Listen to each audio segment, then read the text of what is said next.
Astaghfirullah. Bismillahirrahmanirrahim. Assalamualaikum warahmatullahi wabarakatuh. Alhamdulillah wassalatu wassalamu ala rasulillah wa ala alihi wa sahbihi wa mawalah wa la hawla wa la quwata illa billahi wa ba'du.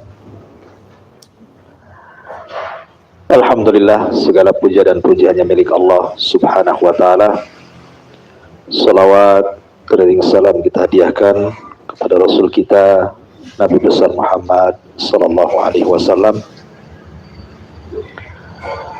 Dan pembahasan di malam hari ini, karena juga bertepatan dengan pertengahan bulan Rabiul Awal, tentu kita diingatkan dengan sejarah Nabi atau dengan kelahiran Nabi Sallallahu Alaihi Wasallam. Maka malam ini kita akan membahas tentang sejarah Ashabul Fil. Bagaimana kelahiran Nabi Sallallahu Alaihi Wasallam yang terkait dengan perang gajah. Kenapa kita harus mengulang-ulang kisah tentang sejarah Nabi ini? Karena juga penting bisa dikisahkan kepada anak-anak kita, daripada kita kisahkan kisah-kisah yang macam-macam gitu ya. Mendingan kita ceritakan kepada anak-anak kita ini sejarah Nabi Sallallahu Alaihi Wasallam. Bertolak dari surat di dalam Al-Quranul Karim yang dikenal dengan Suratul Fil. Allah subhanahu wa ta'ala berfirman di dalam Suratul Fil, Alam tara kaifa fa'ala rabbuka bi ashabil fil. Alam yaj'al kaidahum fi tadlil wa arsala alaihim tayran ababil tarmihim bihi jaratin min sijil faja'alahum ka'asfin ma'kul. Alam tara kaifa fa'ala rabbuka bi ashabil fil. Tidakkah kau lihat bagaimana Allah berbuat kepada pasukan gajah?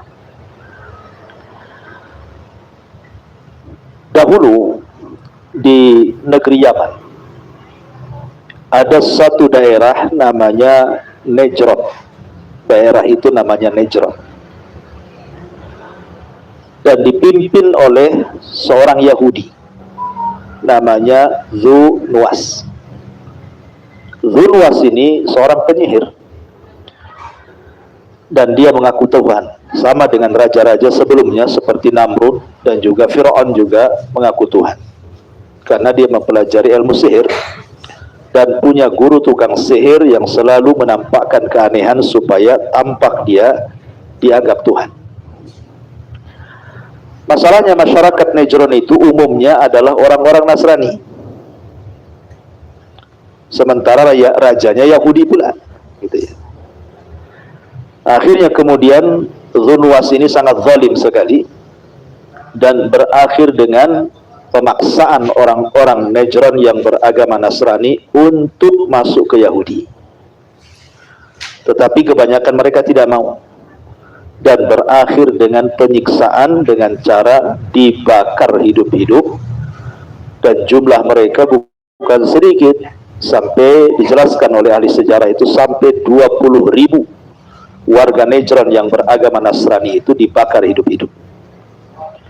Sehingga pembakaran hidup-hidup kepada warga Najran itu diabadikan dalam Al-Quran dalam surah Al-Buruj, di mana Allah mengatakan Qutila ashabul uhdud an-nari dzatil waqud. Dilaknat ashabul uhdud karena mereka sudah menyalakan api dan membakar penduduk Najran sampai 20.000 lebih, dan kisahnya disebut kisah ashabul uhdud. Pembakaran orang-orang Najran ini oleh Raja Dzunwas terdengar sampai Romawi, karena dahulu ada kerajaan besar di Syam itu, kerajaan Romawi, dan mayoritas agamanya Nasrani. Karena ada 3 kerajaan yang mayoritas Nasrani, pertama Romawi, kemudian Ethiopia atau dikenal dengan Habasyah, dan juga Mesir, rajanya dikenal dengan Muqawqis. Lah, Raja Romawi ini marah, karena bagaimanapun kan sesama agama, seagama tentu kalau disiksa ya, tentu ada, dalam bahasa militer itu ada jiwa korsanya gitu. Jadi kalau mereka disakiti ya sama dengan menyakiti kita gitu. Sama dengan kita juga kalau warga Muslim Palestina kemudian diserang sama Israel, kita sakit hati juga gitu. Jadi akhirnya kemudian Kaisar, Raja Romawi, mengirim surat ke Ethiopia, ke kolega yang sama-sama beragama Nasrani di Habasyah, agar persoalan di Najran itu diselesaikan oleh orang-orang Ethiopia, karena lebih dekat ke Yaman dibandingkan Syam gitu ya. Akhirnya kemudian Najasyi pun mengerahkan pasukan besar dengan memerintahkan dua panglimanya. Pertama namanya Riyadh, yang kedua namanya Abroha. Nah, disinilah muncul nama Abroha, Abrohatul Asraq ya. Jadi bergeraklah pasukan dari Ethiopia dengan sangat besar sekali untuk menyerbu Yaman, Najran. Dan sesampainya pasukan di Najran berhasil ya menyerang kerajaan Dhunwas. Akhirnya Najran pun jatuh ke tangan tentara Riyadh dan juga Abroha. Bahkan rajanya Dhunwas dibunuh. Akhirnya kemudian Yaman di bawah kekuasaan Riyadh dan juga Abroha, di bawah kekuasaan Ethiopia, Habasyah gitu ya. Tetapi kemudian ketika kemudian Najran jatuh, yang pertama memimpin adalah Riyadh. Cemburulah Abroha dan dia ingin menjadi raja Najran. Akhirnya Abroha pun dengan sangat licik membunuh Riyadh, kawannya, supaya dia bisa jadi raja Najran. Ketika kemudian Abroha membunuh rekannya, sama-sama panglima perang ini, Riyadh ini, kedengaran kemana? Ke Habasyah. Marah Raja Najasyi, kenapa jenderalnya bisa dibunuh? Dan hampir-hampir mengirim pasukan untuk membunuh Abroha. Tetapi Abroha cerdas, dia mengirim hadiah dari Yaman ke Raja Najasyi Ethiopia bahwa dia tetap setia mengikuti Najasyi yang ada di Ethiopia. Maka senanglah kemudian Najasyi dan meresmikan bahwa Abroha masih bagian kekuasaan Ethiopia walaupun ada di Yaman. Seiringnya dengan waktu, Abroha ini terkenal memang tidak disukai orang-orang Arab. Apalagi ketika itu orang Yaman itu dipimpin oleh Dhi Yazan. Jadi rajanya itu namanya Dhi Yazan, keturunan Himyar Saba, Ratu Balkis, itu turunannya itu sampai ke seorang namanya Dhi Yazan. Lah Dhi Yazan ini punya istri cantik dan punya anak satu namanya Saif ibn Dhi Yazan namanya. Jadi karena tertarik Abroha itu dengan istrinya Dhi Yazan, akhirnya kemudian diambil paksa untuk menikah dengannya, padahal masih statusnya istri raja, karena sudah takluk kerajaan Yaman masalahnya. Akhirnya kemudian suaminya dibuang, diambil istrinya sama Abroha, ya, namanya Al-Qamariyah. Lah kemudian suaminya Dhi Yazan pergi ke Kisra, ke kerajaan Persia, minta bantuan supaya Kisra mengirim pasukan dan menghancurkan orang ke Kisra gitu. Tapi Kisra ini tidak membantu. Sampai akhirnya Dhi Yazan ini kemudian berbulan-bulan, bertahun-tahun tinggal di Kisra, tetap saja kerajaan Kisra tidak mau bantu dia, sampai akhirnya meninggal di Persia. Lah kemudian Abroha ini dari pernikahan dengan mengambil istri orang ini, punya anak namanya Masruk, yang nanti Masruk ini akan menggantikan tahta kekuasaan Abroha setelahnya. Ya. Dan juga ada namanya anaknya yang lain ibu dengan istri yang diambil namanya Yaksud. dan itu juga akan menjadi pengganti Abraha tapi sebentar.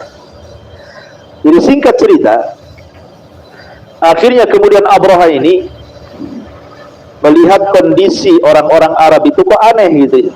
Aneh apa? Karena kok orang-orang Yaman itu, khususnya suku-suku Arab, mereka setiap tahun itu selalu datang ke Mekah mengagungkan Ka'bah. Akhirnya Abraha ini tanya-tanya gitu, ada apa memang dengan Ka'bah itu? Kenapa setiap tahun orang-orang Arab itu kok mengunjungi Ka'bah? Untuk apa? Abraha tidak paham bahwa mereka sedang haji. Dan haji itu sudah ada sejak zaman Nabi Ibrahim. Jadi orang-orang jahiliyah pun mereka haji. Cuman hajinya ala mereka tentunya ya, bukan haji seperti kita kaum muslimin gitu. Mereka menyembah berhala masalahnya. Haji dengan dicampuri dengan kesyirikan. Jadi Abraha bertanya, Ka'bah itu seperti apa? Maka digambarkan Ka'bah itu hanya tumpukan batu yang dikasih pakaian berupa kiswah, gitu saja. Jadi terpikirlah Abraha untuk membuat gereja, karena dia seorang Nasrani. Terpikir untuk membuat gereja sebagai tandingan Ka'bah. Boleh jadi atau mudah-mudahan kalau gereja itu terbangun dengan megah, orang-orang Arab sudah tidak datang lagi ke Ka'bah dan mengunjungi gerejanya. Dengan harapan seperti itu. Akhirnya betul terlaksanalah, dia membuat gereja megah sekali.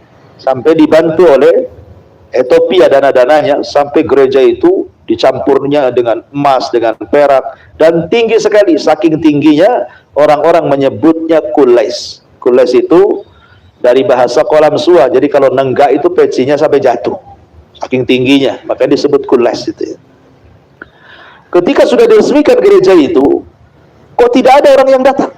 Tetap saja setiap tahun orang-orang Arab itu ke Mekah mengunjungi Ka'bah gitu kan. Sepi gerejanya, nggak ada yang orang datang ke gereja. Karena memang Abraha tidak paham.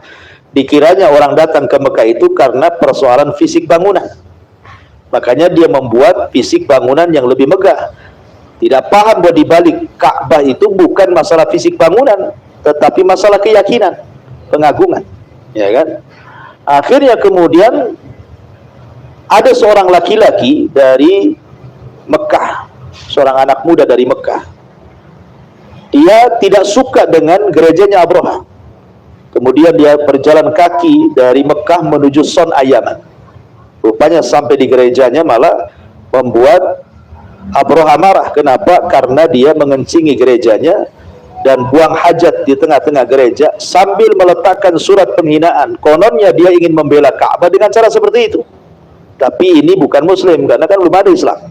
Ya, Rasul belum ada, ya kan? Lahir pun tidak. Jadi yang dilakukan ini bukan orang Islam. Tidak boleh orang Islam meletakkan najis di gereja, tidak boleh. Ya, apalagi menghina sesembahan di luar dari Islam tidak boleh. Karena mereka akan menghina kita lebih jahat dibandingkan kita menghina mereka. Akhirnya kemudian Abraha tahu ada penghinaan dari orang yang berasal dari Ka'bah, lingkungan Ka'bah itu. Marah dia. Sebab itulah Abraha akhirnya mengumpulkan pasukan besar yang sejarah menyebutnya dengan Ashabul Fil, pasukan bergajah. Orang Arab itu tidak kenal gajah, karena di Arab itu taunya unta, ya sapi, kambing gitu ya. Gajah itu tidak tahu seperti apa bentuknya. Karena Abraha sendiri mendatangkan gajah itu dari Ethiopia sana. Ethiopia lah tempatnya gajah. Jadi datangkan ke Yaman.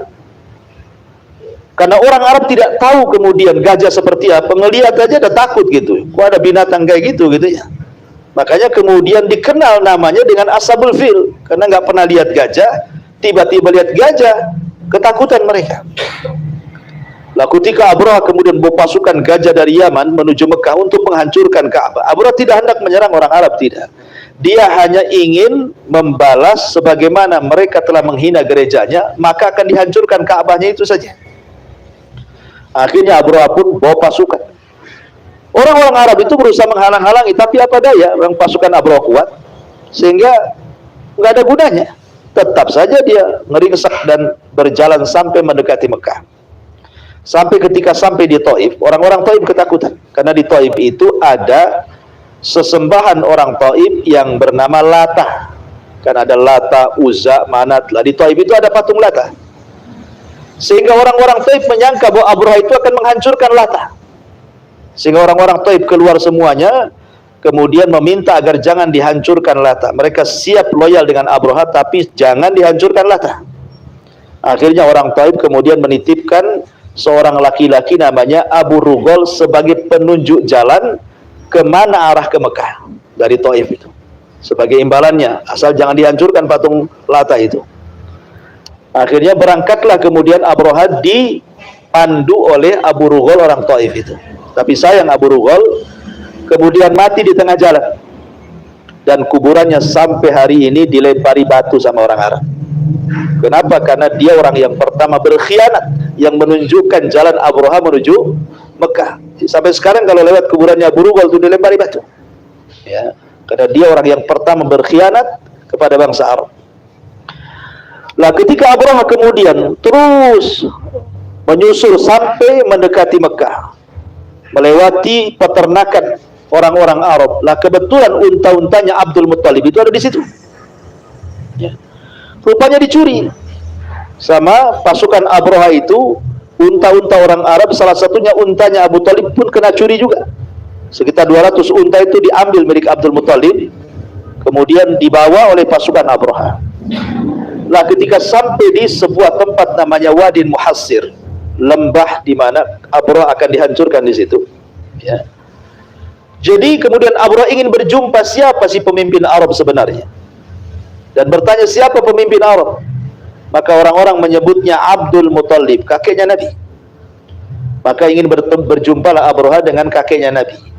Abdul Muttalib itu orangnya sangat berwibawa. Setiap melihat mukanya saja orang sudah hormat gitu Abdul Muttalib itu. Karena ada wajah-wajah itu kalau kita nengok saja kayaknya segan gitu ya. Belum ngomong sudah segan kita. Jadi Abdul Muttalib itu punya wajah seperti itu. Abraha saja sampai segan sama Abdul Muttalib. Dia nggak berani ngobrol di atas atau ngomong di atas gajah, nggak berani. Turun dia sampai ngampar di padang pasir. Yang namanya Abraha bukan orang Arab, kan tidak paham bahasa Arab. Dan Abdul Muttalib pun bukan orang Ethiopia, tidak paham bahasa Ethiopia. Jadi ngobrolnya itu ya pakai penerjemah lah. Ya, pakai penerjemah, satu-satu diterjemahkan sama penerjemah gitu ya. Abraha kemudian bertanya soal Ka'bah, tapi Abdul Muttalib tidak jawab. Abdul Muttalib malah menanyakan soal unta yang dicuri oleh anak buahnya. Kata Abdul Muttalib, saya kemari bukan hendak berbincang soal Ka'bah yang kuhancurkan, yang akan kuhancurkan. Saya kemari hanya ingin berbincang mana 200 unta saya, kata. Karena dicuri oleh anak buahnya. Dari situlah Abraha yang tadinya hormat kepada Abdul Muttalib hilang rasa hormatnya. Kenapa? Dikiranya Abdul Muttalib itu akan membela Ka'bah. Ya. Rupanya tidak ada pembelaan sama sekali tentang Ka'bah. Malah justru minta unta dia. Kata Abraha, ya Abdul Muttalib, ini loh Ka'bah yang kau agungkan, nenek moyangmu agungkan, semua orang Arab mengagungkan, akan saya hancurkan, kau tenang-tenang saja. Maka Abdul Muttalib mengatakan, ya Abraha, kenapa saya kemari ingin menuntut unta yang kalian curi? Karena unta itu ada pemiliknya, aku loh pemiliknya. Makanya saya akan mengambil unta-unta itu. Adapun Ka'bah itu punya pemilik sendiri. Nanti pemiliknya yang akan melindungi. Saya nggak ada urusan dengan Ka'bah. Ya, jadi Abdul Muttalib mengatakan, amal Ka'batu falahu rabbun yahmi. Adapun Ka'bah itu punya Rabb, punya pemilik. Nanti dia yang melindungi, bukan aku, katanya. Aku ini hanya melindungi unta-untaku saja, karena itu aku pemiliknya. Kemudian Abraha baik, dikasihkan lagi untanya. Kemudian Abdul Muttalib pergi. Sebelum pergi dia sempat memperingatkan orang-orang warga-warga sekitar Mekah untuk menghindar, supaya jangan terkena imbasnya. Kemudian sebelum meninggalkan Ka'bah, Abdul Muttalib berdoa kepada Allah Azza wa Jalla agar dilindungi oleh Allah Azza wa Jalla. Begitulah orang-orang musyrik, di waktu genting mereka ingat Allah, tapi di waktu susah mereka menyembah berhala. Itulah orang musyrik seperti itu. Akhirnya kemudian orang-orang Arab hanya melihat dari kejauhan kira-kira apa yang terjadi dengan Abraha kalau menghancurkan Ka'bah. Lah ketika Abraha bergerak dari Wadi Muhassir itu menuju Mekah, menuju Ka'bah itu, rupanya gajah-gajah yang selama ini ditunggangi dari Yaman menuju Wadi Muhassir yang sudah dekat lagi dengan Mekah itu, sudah dekat dengan Ka'bah, tidak mau bergerak tuh gajah-gajah itu. Tapi kalau dia berjalan ke arah lain mau dia. Kalau dia umpamanya diarahkan pulang ke Yaman, mau dia gerah, atau diarahkan ke Syam, mau dia bergerak. Tapi kalau diarahkan ke Ka'bah, tidak mau. Dia deprak lagi, bahasa kita, duduk lagi, tidak mau jalan dia. Akhirnya Abraha pun malah dipecut-pecut pun tidak mau. Sebenarnya di sini Abraha harusnya paham bahwa dia sedang berhadapan dengan siapa gitu ya. Kan Abdul Muthalib sudah memperingatkan bahwa Ka'bah itu ada pemiliknya, ada Tuhan yang sendiri yang melindungi. Dengan kejadian gajah tidak mau bergerak itu, kalau Abraha berpikir harusnya dia tahu bahwa ini ada apa-apa gitu ya. Tapi otaknya Abraha tidak sampai di situ. Akhirnya tetap saja kemudian dia berniat untuk menghancurkan Ka'bah walaupun tanpa gajah, dia ingin jalan kaki. Ketika hendak bergerak itulah tiba-tiba langit kemudian hitam, rupanya sudah banyak burung-burung ababil, burung-burung hitam, burung-burung laut itu. Sudah menaungi semua tentaranya, dan masing-masing burung membawa 3 batu. 2 batu di tangannya, di kakinya, dan 1 batu di paruhnya. Jadi ketika mereka nenggak ke atas, apa yang terjadi? Fa arsala alaihim tayran ababil tarmihim bihijaratin min sijil. Allah utus kepada Abraha burung-burung ababil, kemudian mereka menembaki batu-batu yang ada di kaki dan paruhnya. Apa yang terjadi? Faja'alahum ka'asfim ma'kul. Allah jadikan pasukan Abraha itu seperti daun yang dimakan ulat. Coba perhatikan, kalau kita lihat daun, ada ulatnya di situ. Pasti daun itu akan hilang separuh. Entah bolong sini, hilang separuh, tinggal separuh. Jadi maksudnya di sini, orang yang terkena tembakan burung ababil itu pasti akan hilang separuh badannya. Ya, entah hilang kakinya, hilang tangannya, hilang kepalanya. Persis seperti daun yang dimakan ulat gitu. Bagaimana kerasnya adab Allah. Hanya mengutus tentaranya berupa burung-burung laut, burung-burung kecil. Tapi Allah kalau berkehendak begitulah. Ya. Allah subhanahu wa ta'ala bisa menghancurkan pasukan yang ketika itu sangat kuat di Jazirah Arab, yang tidak ada yang bisa mampu menandingi. Dengan sekejap saja Allah bisa menghancurkan dengan burung ababil, dan itu kuasa Allah subhanahu wa ta'ala. Akhirnya semua pasukan mati di situ. Abraha sempat diselamatkan kemana? Ke Yaman. Tapi sampai di Son'a kemudian nyawanya tidak tertolong.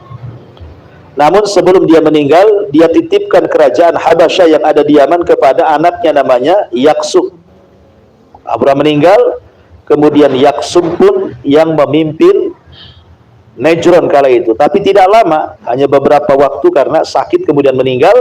Kemudian adiknya Masruq bin Abraha itulah yang kemudian memimpin Najran. Ya. Sedikit kita akan cerita tentang keluarga Abraha dulu. Ya.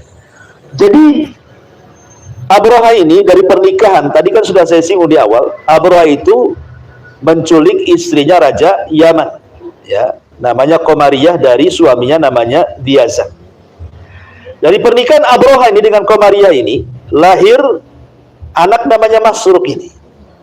Dan sebelumnya istrinya Diyazan itu sudah punya anak namanya Saif, ya, Saif ibn Diyazan. Jadi suatu ketika Saif ibn Diyazan ini kan masih anak-anak gitu ya. Jadi ibunya tidak pernah menceritakan siapa bapaknya. Jadi kiranya dia anak Abraha. Jadi suatu ketika bertengkarlah antara Saif bin Diyazan dengan Masruq ini, saudara seibu ini. Tiba-tiba saling mencela bapaknya. Ya, sampai kemudian Masruq mencela bapaknya. Jadi Saif ibn Diyazan baru tahu bahwa bapaknya bukan Abraha, tapi bapaknya adalah raja Arab yang diusir Abraha. Ngadu dia sama ibunya. Dia mengatakan, "Bu, sebenarnya bapak saya ini siapa?" gitu. Ya, karena dia menyangka bapaknya Abraha gitu ya. Kemudian ibunya menceritakan bahwa engkau itu keturunan Raja Himyar, keturunan Ratu Balqis, ya, Raja Yaman gitu maksudnya ya. Dan bapakmu itu diasingkan, kemudian entah kemana dia. Ya, ibu dengar dia meminta bantuan ke Kisra, tetapi sampai di sana meninggal dunia. Dari situlah kemudian karena Saif ibn Diyazan masih kecil, maka dia memendam saja dendam kepada Abraha. Sampai ketika dia sudah besar gitu ya, dan Abraha pun sudah meninggal dan kekuasaannya dipegang oleh Masruq ya, maka kemudian Diyazan ini ingin merebut kekuasaan yang pernah diambil oleh Abraha dari Diyazan ini, karena dia tahu kekuatan orang-orang Ethiopia di Yaman menguasai Arab. Nggak ada orang Arab berani masalahnya, dan mereka sudah mulai jahat kepada orang Arab, tidak suka orang-orang Arab, tapi tidak bisa apa-apa. Akhirnya Saif ini, putra Diyazan ini, pergi ke Romawi sana, minta bantuan. Tetapi masalahnya Romawi tidak mau ngasih bantuan, karena Romawi juga agamanya Nasrani. Kemudian juga Abroha juga agamanya Nasrani, tidak mungkin sesama agama kan itu. Tidak mau bantu. Karena Romawi tidak mau bantu, akhirnya Saif ibn Diyazan pergi ke Kisra. Ke Kisra, ke Persia, karena Persia agamanya bukan Nasrani, agamanya Majusi, penyembah api. Tentu berseberangan gitu ya. Ketambah-tambah memang Saif ibn Diyazan ini ingin meminta hutang agar dibayar sama Kisra, keluarga Al-Sarwan ini.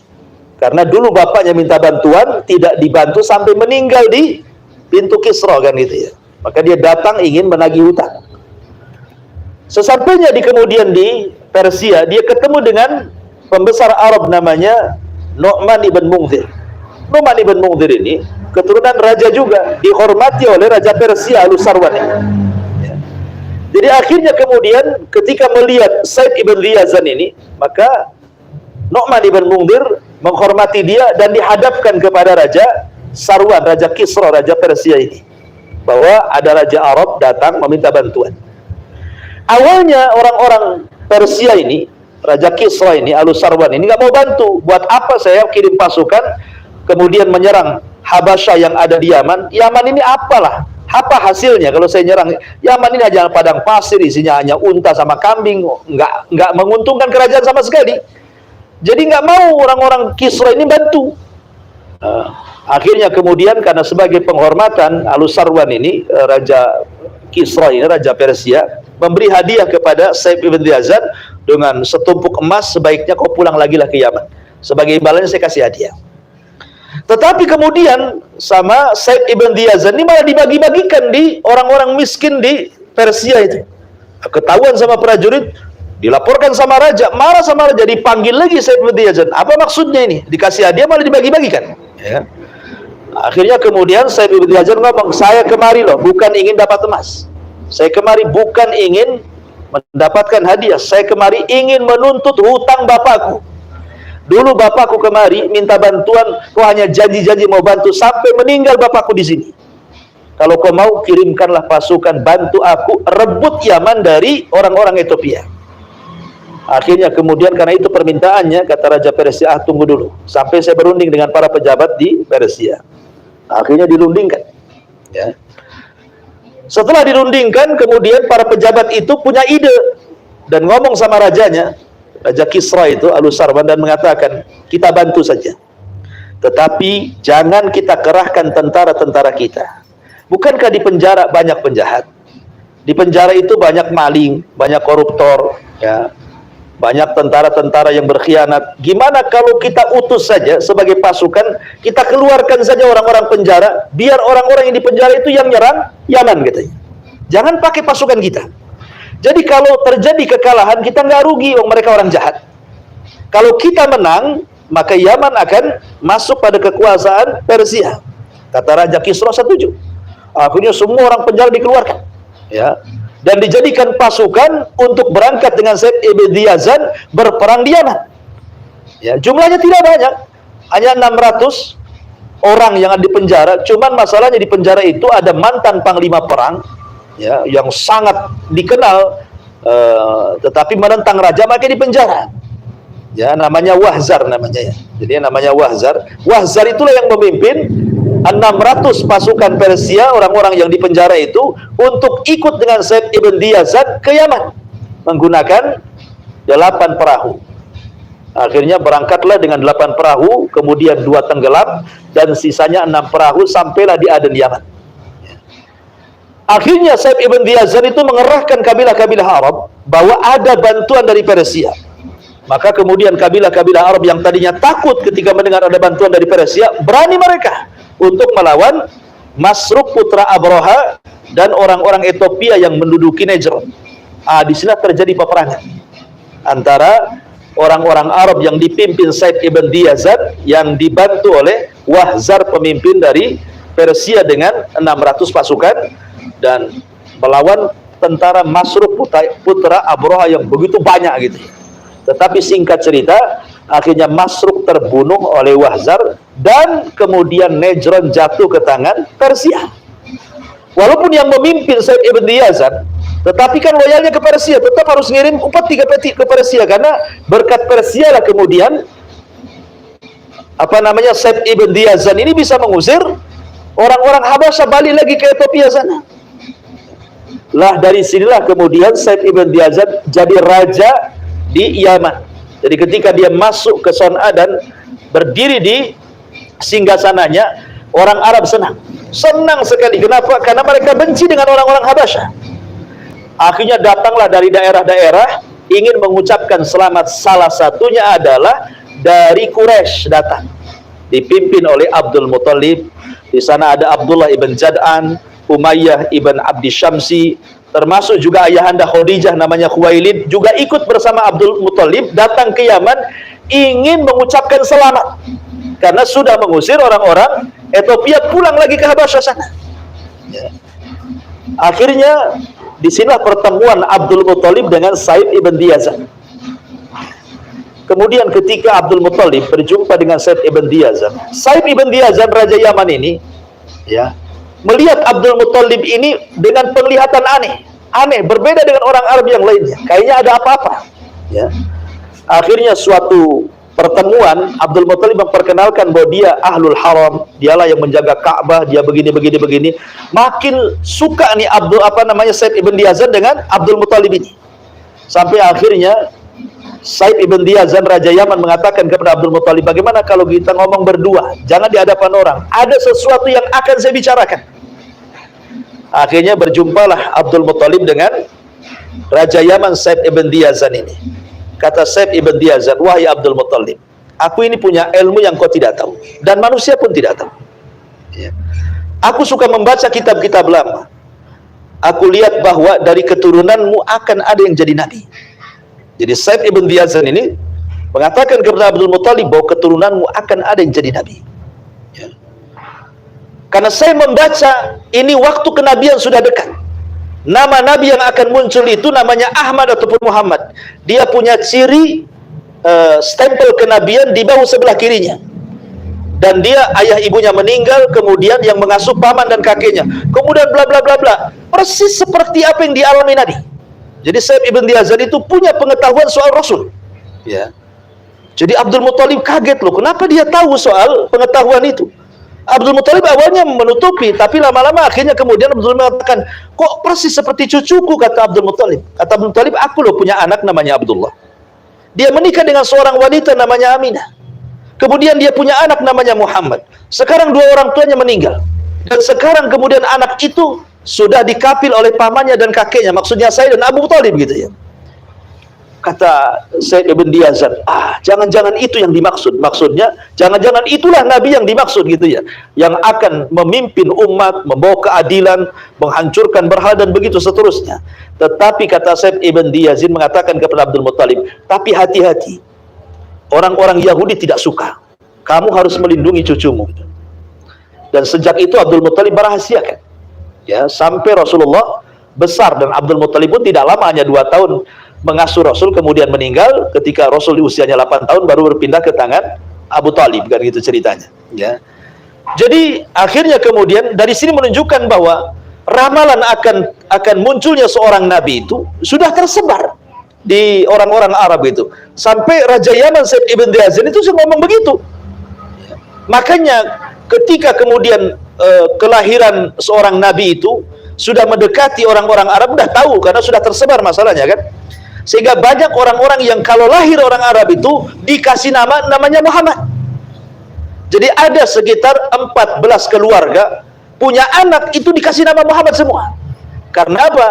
Karena mereka ingin bahwa anaknya lah yang dimaksud Muhammad, turunan Nabi itu. Ya, tapi kan yang menentukan Muhammad siapa yang jadi Nabi kan bukan kita, Allah Subhanahu wa Ta'ala kan gitu ya. Ditambah-tambah kemudian orang-orang Yahudi yang ada di Madinah itu, orang-orang Yahudi yang di Madinah itu, ketika saat lahirnya Nabi SAW melihat bintang Ahmad di langit, dan itu tidak ada yang tahu kecuali orang Yahudi, ciri-ciri kelahiran munculnya bintang Ahmad itu. Sampai pembesar Yahudi pada keluar. Ketika lahirnya Rasulullah itu, kemudian memandang ke langit, ini harusnya malam ini lahir seorang Nabi. Akhirnya orang-orang Yahudi mengetuk rumah setiap orang Yahudi yang ada di Madinah, ada nggak wanita yang melahirkan? Ada nggak wanita melahirkan? Rupanya tidak ada satupun orang Yahudi yang melahirkan di malam munculnya tanda kenabian itu. Padahal di Madinah itu ada 10 kabilah Yahudi. Dari 10-10-nya kabilah itu tidak ada satupun wanita yang melahirkan di malam itu. Tapi setelah selang beberapa waktu terdengarlah bahwa di Mekah rupanya ada seorang wanita namanya Aminah, suaminya Abdullah, kakeknya Abdul Muthalib, melahirkan di hari ketika tanda bintang itu keluar. Menangislah ulama-ulama Yahudi dan mengatakan laqad dhahabat nubuwwatu Bani Israil, telah hilang kenabian Bani Israel dan telah diambil orang Arab katanya. Menangis orang-orang Yahudi, ya kan? Nah, dari sini ma'asyiral muslimin wal muslimat rahimani wa rahimakumullah. Jadi kelahiran Rasul itu sudah diramalkan bukan hanya orang-orang Yahudi kan. Raja Yaman saja sudah dilahirkan. Bahkan Raja Yaman sebelumnya yang namanya Tuba namanya. Ya, Tuba itu Raja Yaman yang disebutkan dalam Al-Quran itu. Kaum Tuba. Siapa Tuba ini? Raja Yaman.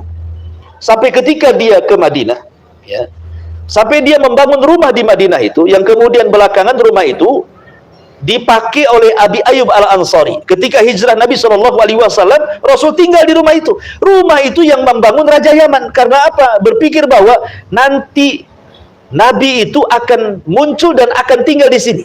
Jadi sudah disediakan rumahnya sama Tuba tuh. Ya, Raja Yaman yang sebelum Said Ibn Diyazan, Tuba itu orang yang pertama kali memberikan kiswah Ka'bah itu. Jadi yang pertama kali memberikan kiswah Ka'bah itu seorang Raja Yaman namanya Tuba. Ya, baru sekarang kan setiap tahun kiswah Ka'bah itu diganti gitu ya. Itu sejarah lama lah. Ya, intinya bahwa ketika kemudian tumbangnya kerajaan Abroha yang diakhiri dengan putranya Mas'ud ibn Abroha dikalahkan oleh tentara Diyazan yang kemudian dibantu oleh Persia, maka tidak ada lagi orang Habasyah di Yaman, semua pulang ke Ethiopia. Masalahnya Yaman itu sekarang di bawah kekuasaan Persia. Ya. Yang tadinya hilang Habasyah, Persia pula masuk. Makanya Nabi SAW ketika dia hijrah ke Mekah, dari Mekah ke Madinah, orang-orang Madinah itu kan banyak terpengaruh dengan adat istiadat ulang tahunnya orang-orang Persia yang ada di Yaman. Karena Madinah itu orang-orang Arabnya asal Yaman. Ya, makanya orang-orang Ansor itu, kan ada Muhajirin, ada Ansor. Orang Ansor itu kebanyakan orang Yaman. Kakek buyutnya itu, ya, dari Khazraj dan Aus gitu ya. Jadi orang Yaman itu masih suka membuat acara-acara yang biasa dipakai oleh orang Persia. Makanya ketika hijrahnya Rasul ke Madinah, kok aneh ya, kaum muslimin itu kok merayakan sesuatu perayaan yang biasa dirayakan orang-orang Persia. Makanya Nabi SAW mengatakan, tinggalkanlah perayaan kalian, karena Islam sudah membuat dua perayaan yang lebih baik daripada perayaan itu, Idul Adha dan Idul Fitri. Kata Rasulullah, ganti, ya, nggak usah adalah perayaan Persia itu, ganti dengan Idul Fitri dan Idul Adha. Ya, menunjukkan pengaruh Persia itu sampai ke Madinah gitu ya. Tetapi kemudian Said Ibn Diyazan tiba-tiba kemudian dibunuh dengan cara makar oleh orang-orang Habasyah, kemudian meninggal. Akhirnya kemudian orang Habasyah sempat berkuasa lagi dan ada hukum Persia lagi, sampai kemudian Nabi SAW diutus, kemudian hijrah ke Madinah dan menyebarkan dakwanya sampai ke Yaman. Akhirnya terusirlah Persia dari Yaman, terusirlah orang Habasyah dari Yaman, dan seluruh negeri Yaman menjadi negeri Islam sampai sekarang. Ya, itulah diantara sejarah Abrahatul Asram yang datang ke Ka'bah sampai kepada terusirnya Abraha dan pasukan dan kembali ke negaranya Ethiopia. Ya.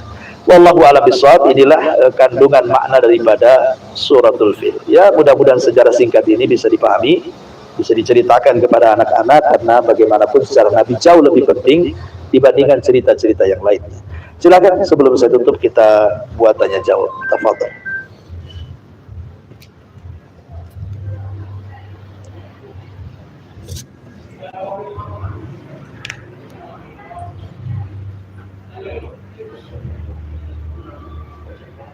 Ada?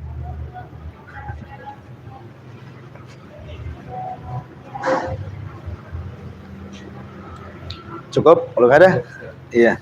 Alhamdulillah ada, karena ini sejarah ya. Sejarah itu dinikmati, dinikmati, didengarkan sambil ngantuk gitu ya. Ya, mudah-mudahan ada manfaatnya. Subhanallah bihamdika, asyhadu an la ilaha illa anta astaghfiruka wa atubu ilaik. Allahu ta'ala. Assalamualaikum warahmatullahi wabarakatuh.